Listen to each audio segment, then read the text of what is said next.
For this problem, we are to write the augmented matrix for this system of linear equations.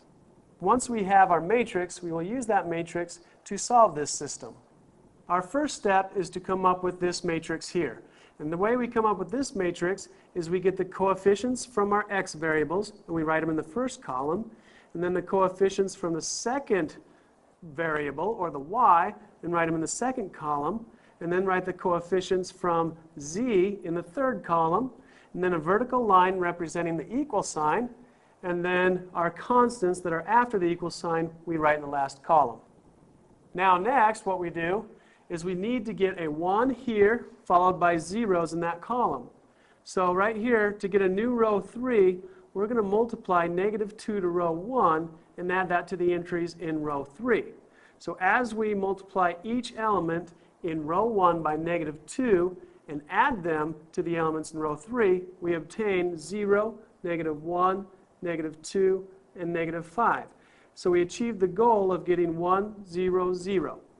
Now our next goal is to get a 1 where our 4 is here.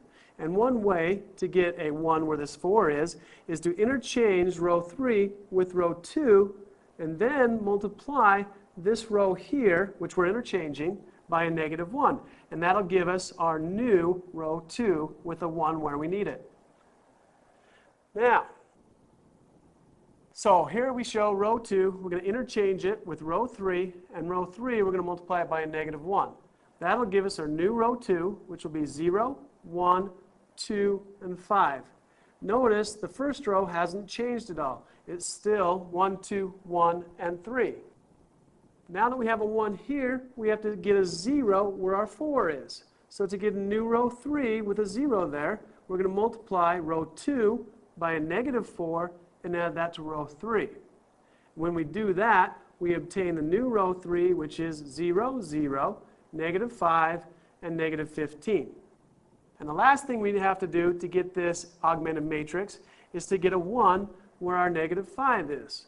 To do that, we'll multiply row 3 by a -1/5, or in other words, we'll divide row 3 by -5. When we do that, we'll obtain a new row 3, which is 0, 0, 1, and 3. This here is our augmented matrix, and if we use this augmented matrix to rewrite our system of linear equations, we get x plus 2y plus z is equal to 3, and y plus 2z is equal to 5, and z is equal to 3. Once we do that, we know one piece of our answer. We know the z coordinate of our ordered triple. And that ordered triple part, or the z part, will be a 3. And now we'll take that 3 and we'll back substitute it into the equation right above it, and we'll obtain y plus 2 times 3 is equal to 5. And we'll solve this equation for y.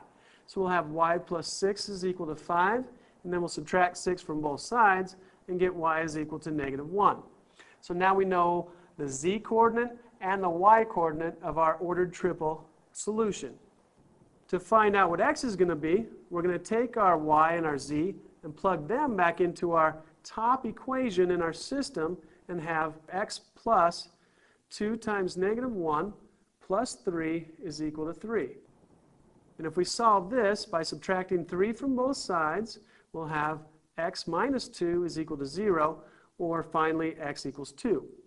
So our ordered triple solution is going to be 2, -1, 3.